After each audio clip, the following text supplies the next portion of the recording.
Seja bem-vindo, seja bem-vinda a mais um episódio do Aforismos e Fluxo de Pensamento. E continuando um pouco a nossa conversa, porque eu sinto, assim, um fio condutor. A gente falou um pouquinho sobre banalidade do mal, perdão, responsabilização. E no episódio anterior, especificamente, eu falei sobre crimes. Eu falei sobre quando você machuca alguém, para além de me desculpa por ter pisado no seu pé, mas desculpa por ter transformado a sua vida num verdadeiro inferno e ainda fazendo coisas realmente ilegais. Só que nesse caso, e se eu não estiver falando só sobre crime ou um problema, até mesmo um desconforto, mas sim sobre incoerência? Eu já comentei algumas vezes em outros episódios, principalmente na primeira temporada, sobre o quanto eu gosto de ser coerente. Eu faço o que eu falo, eu faço o que eu faço, entende? Não é faz o que eu falo, mas não faz o que eu faço. E muitas vezes é essa incoerência, como uma provocação gentil mesmo, sabe? Serve para explicar um comportamento muitas vezes complicado. Tipo, algumas pessoas não são vilãs ou vilões maquiavélicos. Elas só são profundamente incoerentes. E pessoas incoerentes podem amar, podem sofrer, podem acreditar no que quiserem, podem machucar os outros. Eu acho que é uma forma de se enxergar como heroínas da própria história.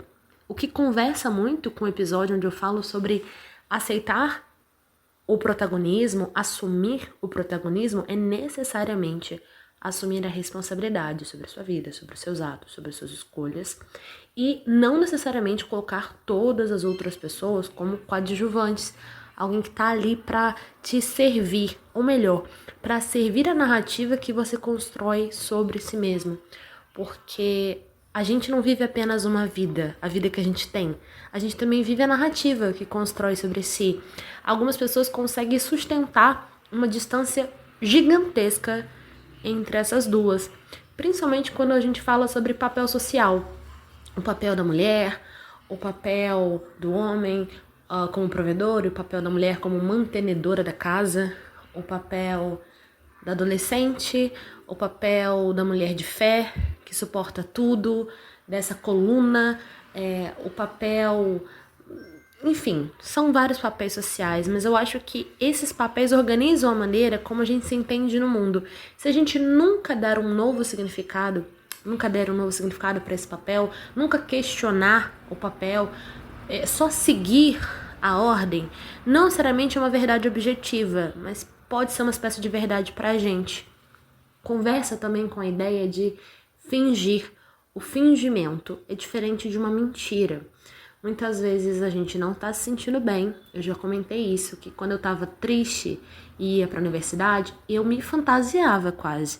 Aí que eu colocava roupa mais colorida, mais maquiagem, mais acessórios. Eu tentava de alguma forma compensar pelo externo o que estava faltando no interno, mas ao mesmo tempo o movimento em si, de me arrumar, de sair desse lugar de conforto da tristeza, esse movimento já ia me trazendo algumas melhoras internas.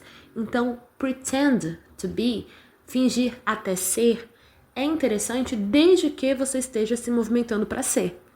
Mais uma vez, se eu colocar um jaleco, posso parecer uma médica, mas só fingir ser uma médica e não estudar para isso, não me preparar para tal, no momento que solicitarem um médico, eu não posso me apresentar, entende?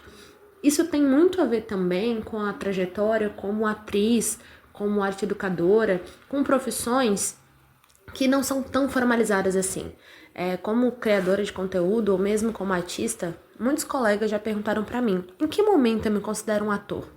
Ué, o ator atua, você tá no encontro do outro, tem vários tipos de atores, um ator de teatro, audiovisual, de propaganda, de cinema. Qual tipo de ator você quer ser? Primeiro ponto.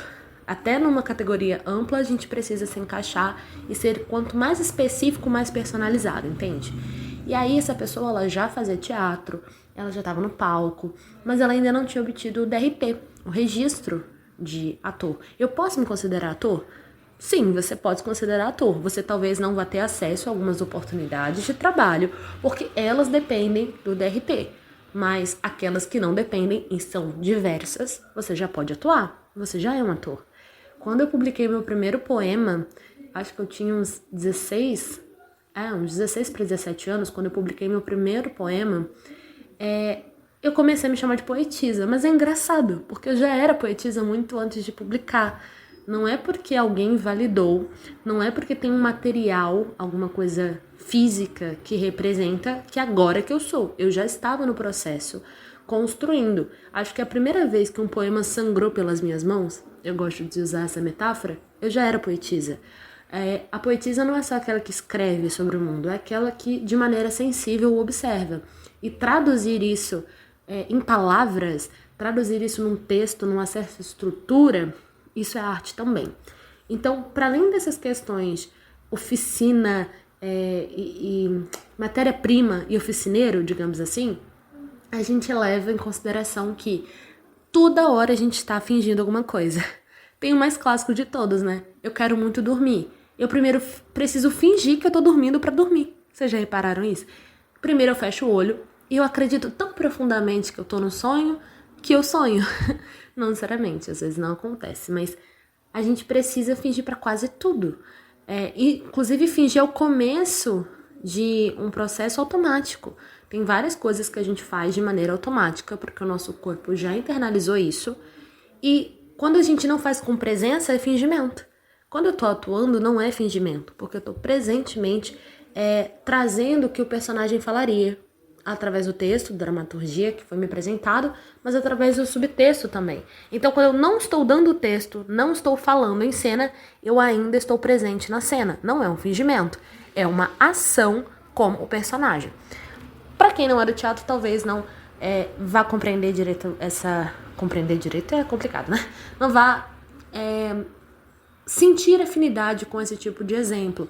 Eu acho que o do sono faz mais sentido. A gente primeiro finge que tá dormindo para depois dormir. Eu primeiro finjo que eu sei alguma coisa para depois saber. Porque se eu já começar considerando que eu não consigo nem fingir que aquilo me interessa, eu não vou para frente. Entende? Se eu fingir que eu adoro matemática, isso por si só não é o suficiente. Agora eu posso dizer, eu adoro matemática e fazer alguma coisa por isso? Buscar de outras maneiras?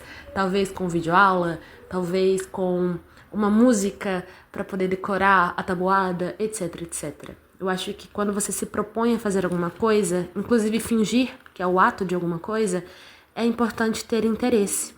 Mas a grande questão é, quando esse fingimento, ele é completamente incoerente. Ele não é um fingimento de eu vou começar mesmo sem força, sem energia para uma hora chegar lá. É aquele que eu falei no episódio anterior, acho que 2 episódios passados. Eu falei o seguinte, se eu finjo uma coisa e a sociedade, eu falo sociedade, sempre pequeno mundo, família, depois escola, depois a comunidade, não pense em nível macro, mas as pessoas já validam isso, então, se eu já convenci aquela pessoa, por que eu tenho que continuar fazendo para me convencer? Entende? É quase como se fosse um narrador não confiável. E é basicamente impossível falar de narrador não confiável sem falar de... Exatamente. Olhos de cigana, oblíqua e dissimulada, Capitu. Será que traiu ou não traiu Bentinho? Bentinho era um filho da mãe. Começa por aí. Tem um sentido dele ser Dom Casmurro. E eu indico para todo mundo essa leitura. Que eu fiz prematuramente na escola. Eu fiz antes de ser obrigatório ler isso na escola. Mas eu achei muito interessante porque desde o começo eu saquei a vibe dele. Primeiro, que ele era apaixonado pelo Escobar. Não sou eu que tô falando isso. E segundo, que ele alucinava. E ele acreditava na própria mentira. E ele fazia alguma coisa com essa própria mentira. Ele não se importava com dados, com a manifestação da realidade, ou mesmo se questionar. Será que eu não tô pesando a mão? Será que eu não tô projetando? O tipo de pessoa tão incoerente que não consegue nem sequer perceber que está sendo coerente, que não se preocupa em incomodar, mas se preocupa quando é incomodada. Não é alguém mentindo de forma calculada, manipuladora, narcisista. Isso eu acho até mais fácil compreender, mas é enlouquecedor quando você percebe que a pessoa provavelmente está acreditando no próprio roteiro, está acreditando nessa mentira. E a gente fica assistindo essa série do lado de fora do enquadramento, vendo as cenas e pensando, cara, isso eu não vou testemunhar a seu favor, sabe? Não faz sentido.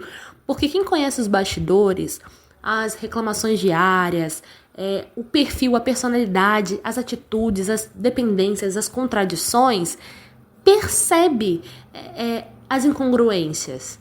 Mas a pessoa está confortável nesse lugar.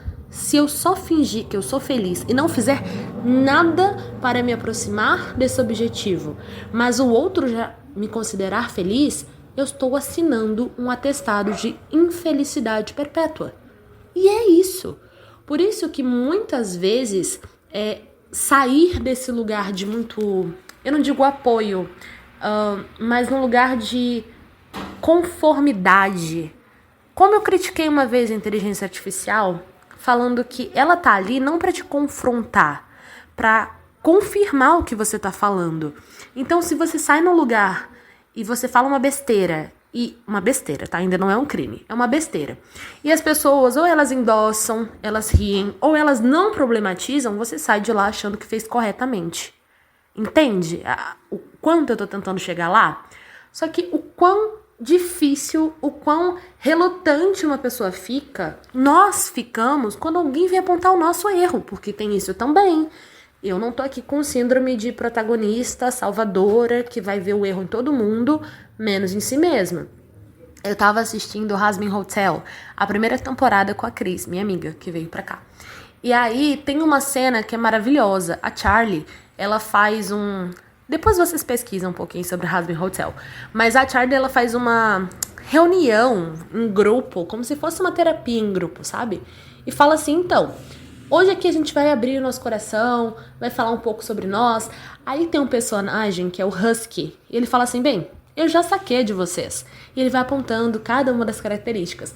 E quando chega na Charlie, a Charlie, que é essa líder carismática, alguém que quer a redenção daqueles personagens, alguém que se preocupa com eles, que ele fala assim, você tá querendo resolver a vida de todo mundo pra não ter que dar conta da sua. Assim, no seco, corte Tramontina. E aí eu fiquei, opa, isso tá cortando na minha carne também.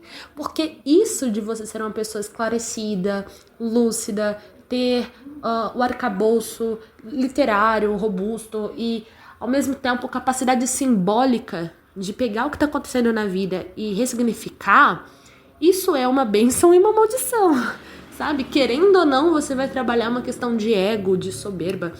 E muitas vezes eu fiz esse exercício ao contrário, quase como uma engenharia reversa.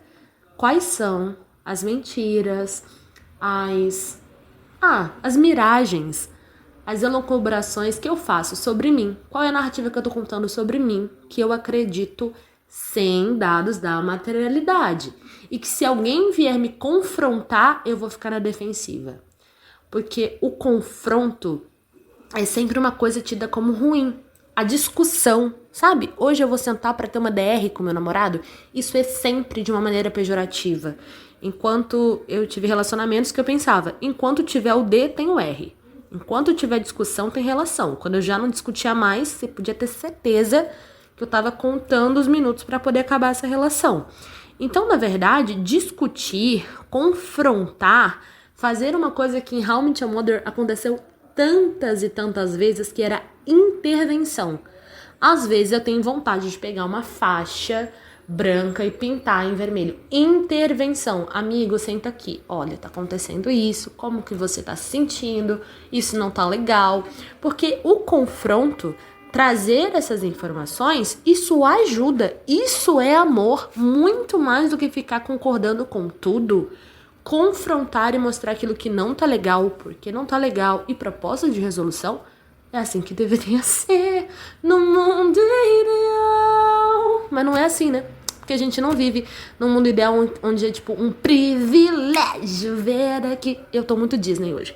Mas tudo isso é pra falar que, no fundo, mesmo que o narrador não seja confiável, ele tem o poder, digamos assim, de manipular os leitores desatentos.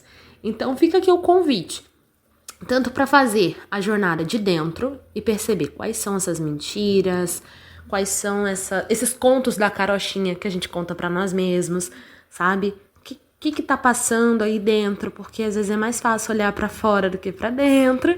E também perceber, pra gente ficar mais calmo, eu acho que o outro não quer melhorar não, tá? O outro tá bem no jeito que ele tá. Se alguém já confirma essa historinha que ele inventou, ele nem precisa fazer nada para aquilo se tornar realidade. Às vezes ele não quer que se torne realidade, tá? Tem isso também. Então, o que a gente pode fazer com tudo isso? Aprender a lidar com o outro não querendo, que a gente não controla esse outro, e que a gente não controla nem nós mesmos, né? Porque essa ideia de controle tem muitos fatores. A gente vive pensando, e se fosse eu fazendo tal coisa? Qual aquela coisa que nem sobre muita pressão você faria? É o tipo de pergunta que tira a gente do automático, cria novas possibilidades e caminhos neurais. E esse é um dos objetivos do podcast. Então, se você ouviu até agora, muitíssimo obrigada. Por favor, se inscreva, né? Por favor, se inscreva, deixe seu like, todas essas métricas. Deixe nos seus comentários, tanto no YouTube, Spotify, Deezer, Amazon, tem em tantos lugares agora o Aforismos. Sugestões de próximas temáticas. Considere conhecer os nossos conteúdos ramificados no @JennyArtFair. Até um próximo conteúdo, um super beijo e tchau!